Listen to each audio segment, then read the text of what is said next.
प्राप्त नहीं कर सकते। जी। महत्वपूर्ण बातें कही आपने। मैं आता हूं धनंजय जी आपके पास।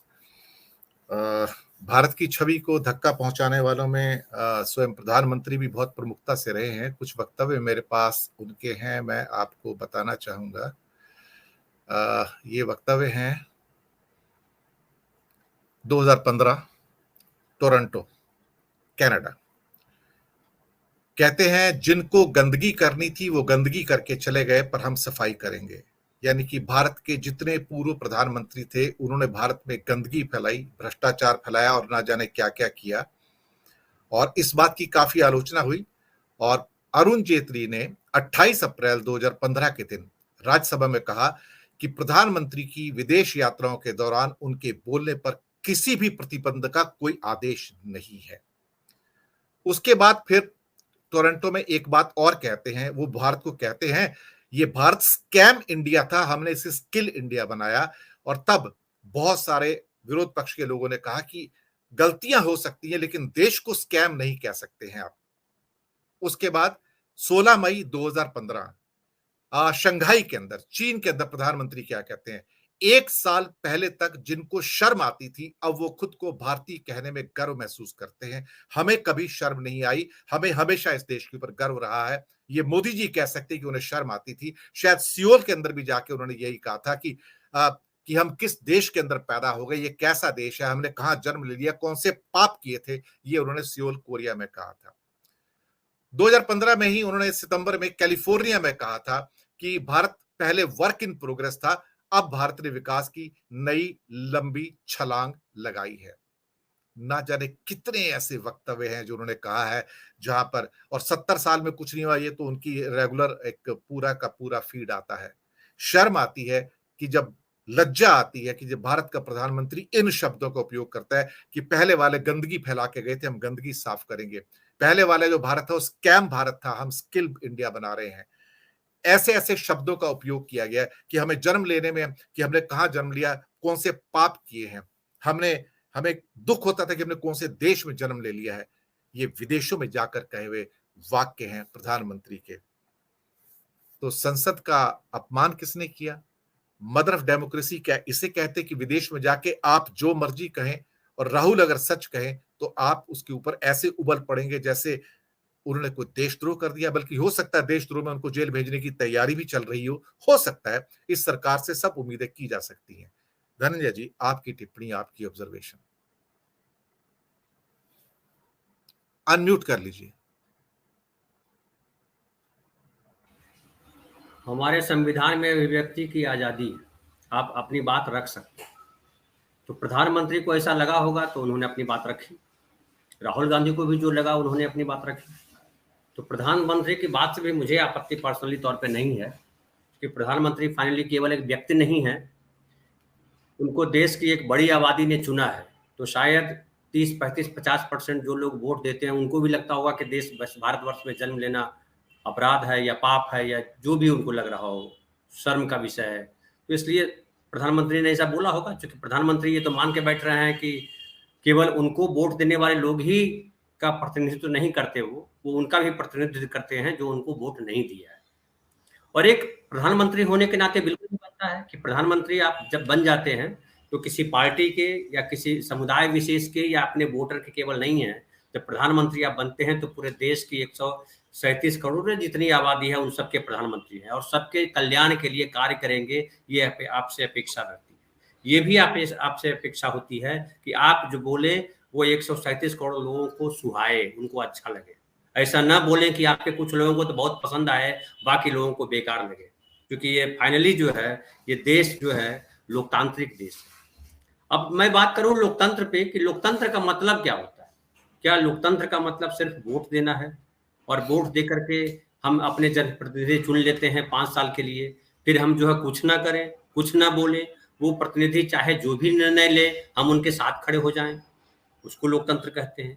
या लोकतंत्र की रक्षा के लिए जो कुछ संवैधानिक संस्थान बनाए गए हैं, या जो बनाया गया कि ये विधायिका है, ये कार्यपालिका है, ये न्यायपालिका है, और एक चौथा स्तंभ जिसको हम मानते हैं पत्रकारिता है, उनके कुछ उसूल हैं।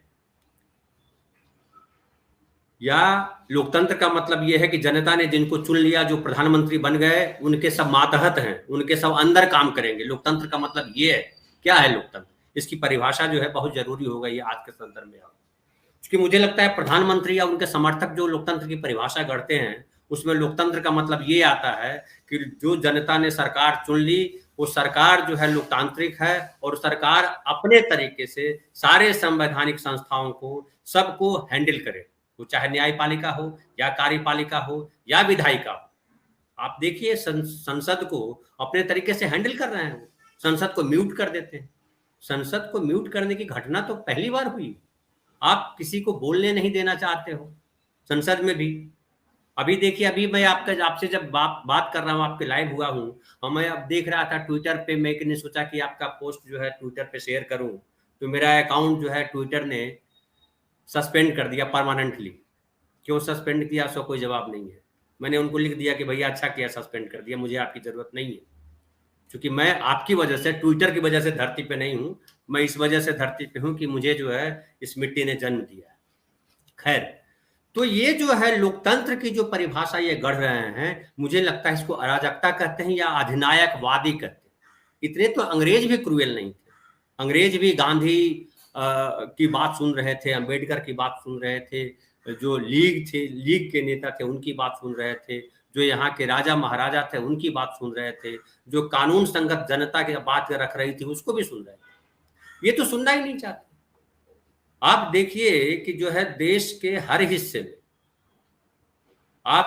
अगर आप कोई दूसरे स्टेट का मुख्यमंत्री किसी के खिलाफ केस दर्ज करवा देता है या उस स्टेट में केस दर्ज हो जाता है और वहां की पुलिस आती है और गिरफ्तार करके उसको ले जाती है। गुजरात के विधायक मेवानी को जो है ले गई थी असम पुलिस पकड़ करके। ऐसी कई घटनाएं हुई हैं। और जिस तरह से भारतीय लोकतंत्र का मजाक उड़ा रहे हैं ये लोकतंत्र, हमारा लोकतंत्र संविधान से चल रहा है और संविधान में हमने अपने आप को रखा है कि इस देश के हर आदमी का मान बराबर है। वो चाहे कोई भी व्यक्ति हो, अमीर हो, गरीब हो, किसी जात किसी धर्म का हो, और किसी भी व्यक्ति के साथ जात, धर्म या लिंग के आधार पर भेदभाव नहीं कर सकते आप। ये हमने कहा हुआ है, लेकिन हम देख पा रहे हैं कि भेदभाव लगातार हो रहा है। आप दलित है तो भेदभाव है, आप जो है मुस्लिम है तो भेदभाव है, आप किसी और, आप स्त्री हैं इसलिए आपके साथ भेदभाव है। स्त्रियों के साथ भेदभाव तो घोषित तौर पे, और वो तमाम तरीके की स्त्रियां, जो सवर्ण स्त्रियां हो या दलित स्त्रियां हो या मुस्लिम स्त्रियां हो, वो सारी स्त्रियों के साथ भेदभाव है। वो धर्म के आधार पर भेदभाव हो या धर्म के अंदर स्त्रियों के लिए भेदभाव लिख रखा गया हो उसके आधार पर भेदभाव हो, या सामाजिक संरचना हमारी इस तरह के बनाई गई है कि स्त्रियों के साथ भेदभाव हो। तो संविधान सम्मत जो सरकार होती है उसका धर्म, उसका फर्ज ये बनता है कि जो संविधान के अनुकूल नहीं है मान्यताएं समाज में, समाज अभी भी अगर धार्मिक पुरानी मान्यताओं के आधार पे या पुरानी सामाजिक मान्यताओं के आधार पे चल रहा है, तो विधान सम्मत सरकार की भूमिका है कि उसमें सुधार लाए, उसको चेंज करे, उसको बदले। खाप पंचायतों के हिसाब से देश नहीं चलेगा। अगर हमारे गांव में स्त्रियों के लिए कहा जाता है कि स्त्रियां जब रजस्वला हो, जब वो पीरियड का समय हो, तो ये खाना नहीं पकाएंगे, किचन में नहीं जाएंगी, तो सरकार की भूमिका है कि उसको संविधान सम्मत बनाए और विज्ञान सम्मत बनाए कि ये जो बातें कही गई थी वो पुरातन बातें हैं और इसका कोई वैज्ञानिक आधार नहीं है। सरकार की ये भूमिका है। सरकार की ये भूमिका नहीं है कि समाज जो कह रहा है उसी को अंडरलाइन कर देना, उसी को रेखांकित कर देना, उसी को लेकर के आगे बढ़ जाना। तो ये जो सरकार आई है, दुर्भाग्य ये है कि ये जो सरकार आई है जो कहती है कि हम जो है देश की 137 करोड़ जनता का प्रतिनिधित्व करते हैं। 137 करोड़ जनता का मतलब केवल सर और पैर नहीं है, केवल वोट नहीं है। 137 करोड़ का मतलब है उसकी व्यक्तिगत आजादी, उसकी चाहत है, उसके सपने हैं। क्या पिछले 9 वर्षों में मोदी सरकार ने देश के सारे नागरिकों के सपनों को आगे बढ़ाने का काम किया है?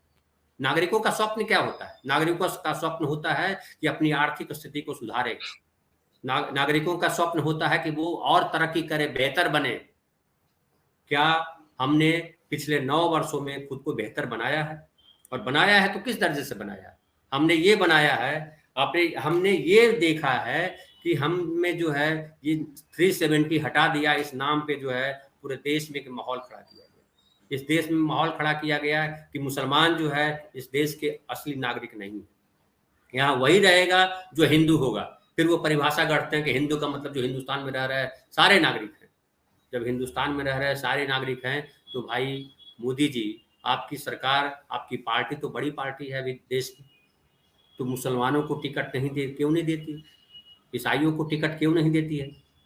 और नागालैंड में जब आप जाते हैं या मेघालय में जाते हैं या उस तरफ जाते हैं तो गौ मांस को क्यों आप स्वीकृति दे देते हो? भारत में तो कानून है, आप तो लड़ते हो उस पे कि गौ मांस जो है वर्जित है। तो ये तमाम विरोधाभासी सरकार है दिनेश भाई, और मैं कहूं कि मोदी जी ने लोकतंत्र को तार-तार किया है तो कोई अतिशयोक्ति नहीं होगी। ठीक है, राहुल गांधी के खिलाफ इनका अभियान आंदोलन चल रहा है, पिछले लंबे समय से चल रहा है देश में नेहरू गांधी के खिलाफ जो है एक माहौल बनाने का। और मैं अब ये किताब पढ़ रहा हूँ, बड़ी अच्छी किताब है, जिसमें हम देख पा रहे हैं कि देश के निर्माण में कितनी मेहनत लगी। वो बाकायदा जो है मुझे लगता है 200-250 किताबों के अध्ययन के बाद ये लिखी गई ये किताब है, और बड़ी बढ़िया किताब है।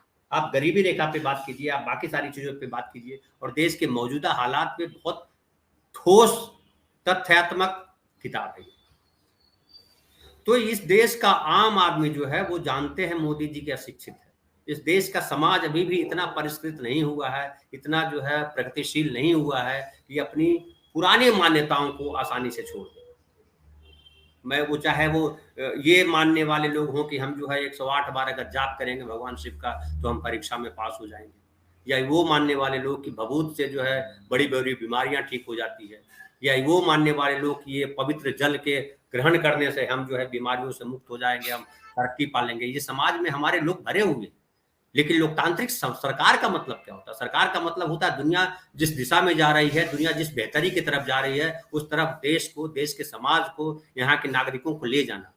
क्या मोदी जी या मोदी सरकार देश के नागरिकों को उस दिशा में ले जा रहे हैं जहां विज्ञान अपनी बातें रख रहा है, जहां तर्क अपनी बातें रख रहा है, अंधविश्वास में धकेल रहे हैं?